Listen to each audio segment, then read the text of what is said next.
A thread by Walk of Fire. Big picture observation. A Biden win isn't even the ultimate goal. A short, cynical thread. What's more aggravating?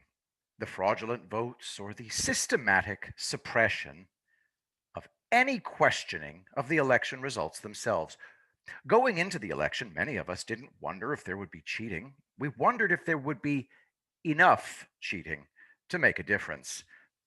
What's been shocking, and shouldn't be, is how blatant some of the fraud has been, and how media establishment tech is blatantly gaslighting half the country by claiming no evidence of fraud.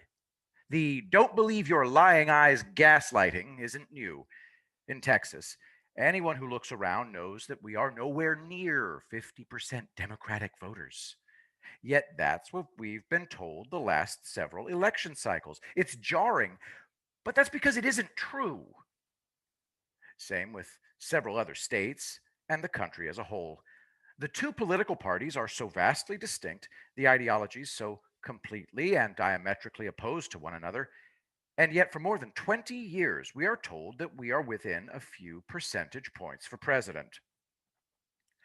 There's a bigger game that's played at a higher level in DC. It's subtle. Most politicians don't even realize they are playing it. It's the us versus them, my side versus your side, divided government is the best government mindset. We're trained as people to believe in fairness. In sports, both teams get the same number of players. We play on a level playing field. And this we also instinctively, yet incorrectly, think that ideologies should naturally distribute semi equally as well. But that's just not true. There are moral absolutes. There are irrefutable laws of nature. And there are some worldviews and ideologies that are objectively worse than others. So, why are the parties always seemingly so neck and neck? How is it the country is seemingly so perfectly divided? Because by keeping the people bickering among themselves, the elites can actually exert the control behind the scenes to enrich themselves and their friends. I spent some time in DC working in both the House and the Senate for some fairly conservative congressmen. I was shocked at the disdain and disgust that most of the staff had for the Tea Party. Don't they know we have to compromise to get things done? Policy ideas and ideological positions coming from the rubes rather than being blessed and pushed by the party leaders was unacceptable. It threatened to upset the status quo and balance of power that has been so carefully curated with the assistance of the media.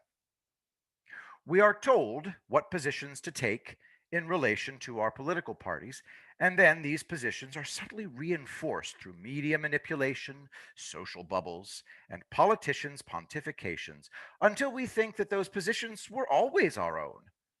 Did anyone else feel the disconnect at the start of COVID? For 2 to 3 weeks, I had several liberal friends worried about Trump dictating lockdowns over a typical virus, and several conservative friends freaking out over grandma dying. Here was an important national matter, and I didn't know how anyone from either side would feel about my position when talking about it. I had to be more circumspect in how I discussed it and couldn't assume how someone would feel based on party affiliation. It was weird.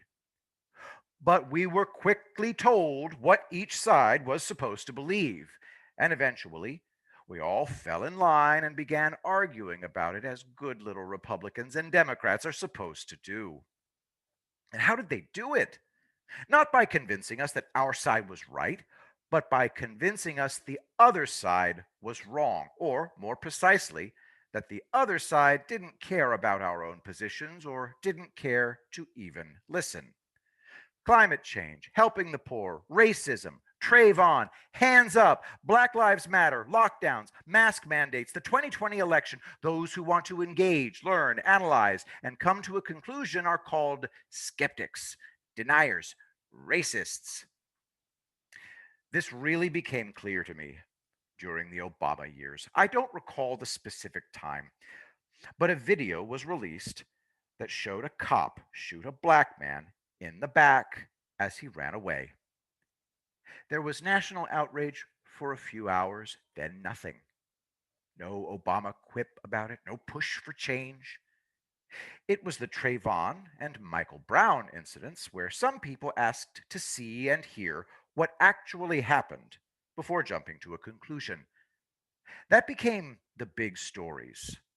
Obama deliberately waited to stoke the flames on those instances where he could divide the people. It's what we are seeing now.